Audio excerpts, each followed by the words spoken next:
So you hated your job, you listened to Beyonce's new song, you quit, now what?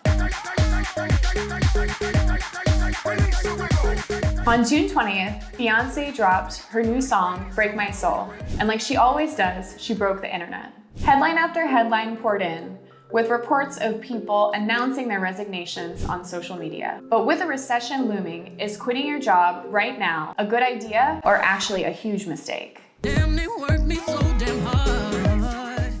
Between January 2021 and February 2022, nearly 57 million Americans quit their jobs. It was such a massive exodus that UCL School of Management professor Anthony Klotz coined the term the Great Resignation. A Pew Research survey found that people quit for three main reasons: low pay, a lack of opportunity for advancement, and limited flexibility. Interestingly enough, they mirror the three main drivers of motivation that author Daniel Pink outlines in his book Drive: autonomy, mastery, and purpose.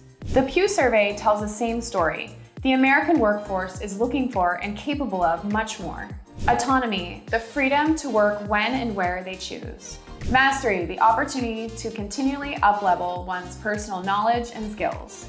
Purpose, a sense of urgency and impact around a company's mission. With the rise of corporate social responsibility and social movements that made waves in 2020, employees expect their companies to speak out for the causes that they care about. And in the recovery after the pandemic, as people are returning back to a long commute, bad coffee, too many meetings, and horrible bosses, people are waking up to the fact that many companies aren't meeting these three drivers for motivation, and they're choosing to quit. Here's the thing, I don't agree with Beyonce. It's easy to feel inspired by the queen, but are celebrities really the best people to give advice in difficult times like these? Are they really in touch with the reality of everyday Americans? Because quitting your job might be bad for the economy. It may even be bad for you, especially right now. The American labor force participation rate, which measures the economy's active workforce, has been in a steady decline since the 1990s. There are an estimated 3 million fewer workers producing economic value today than there were 2 years ago. As Mark Andreessen wisely said, it's time to build. The economy needs people creating value and building new things. On the consumer side, we're seeing commodities like groceries and gas are going to get more expensive. Housing affordability is as low as it's ever been. And now median household net worth has taken a huge hit with public and private markets in decline. And all the while, there are troves of people leaving their primary source of income with no idea what they're going to do next. Unless you have a trust fund floating around, you may not have the luxury of enough financial independence to quit your job just because Queen Bey says so. So before you storm into your office with a baseball bat, like in Hold Up, here are things that you should do if you're ready to jump on the Great Resignation bandwagon and put in your 2 weeks notice. So I see three options here. 1, look for a new opportunity at your existing company. 2, actively look for a new job while you're at your existing company. Or 3, quit your job entirely and go off and do your own thing.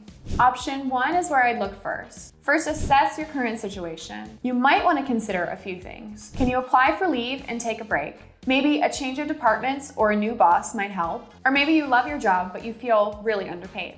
Option 2, studies have shown that searching for a new job while you're still employed leads to better offers and more room for salary negotiations. If you still feel like leaving your job is the best option, make sure to leave on good terms. You never know when those relationships will come in handy, especially if you're building out a team at the new company. Option 3, I love people chasing creative ideas, and we oftentimes write the first check to a founder who has an idea, but they're in the early process of building a company. But there are a few things that you should consider. There are definitely success stories of founders who did the big quit, like my friends who started Glow Recipe. They were both tired of working boring corporate jobs, quit, and then started a $100 million skincare empire. But the reality is, if you're thinking about starting a business that requires investors, and more specifically venture capital, it's gonna get a lot harder over the next 18 to 24 months. In fact, it's already getting harder today. You'll need to be really frugal and have a tight grip on your burn rate. This means hiring fewer but more experienced people, and investors will expect you to get really good with your numbers. If you're trying to raise funds, it's gonna get a lot harder as the availability of capital goes down. There's going to be more people raising than there is money available.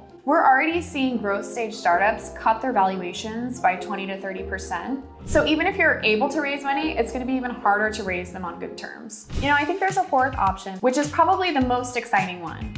Transition slowly from working for someone else to becoming a full-time entrepreneur. You should take a page from Sarah Blakely and Damon John's playbooks.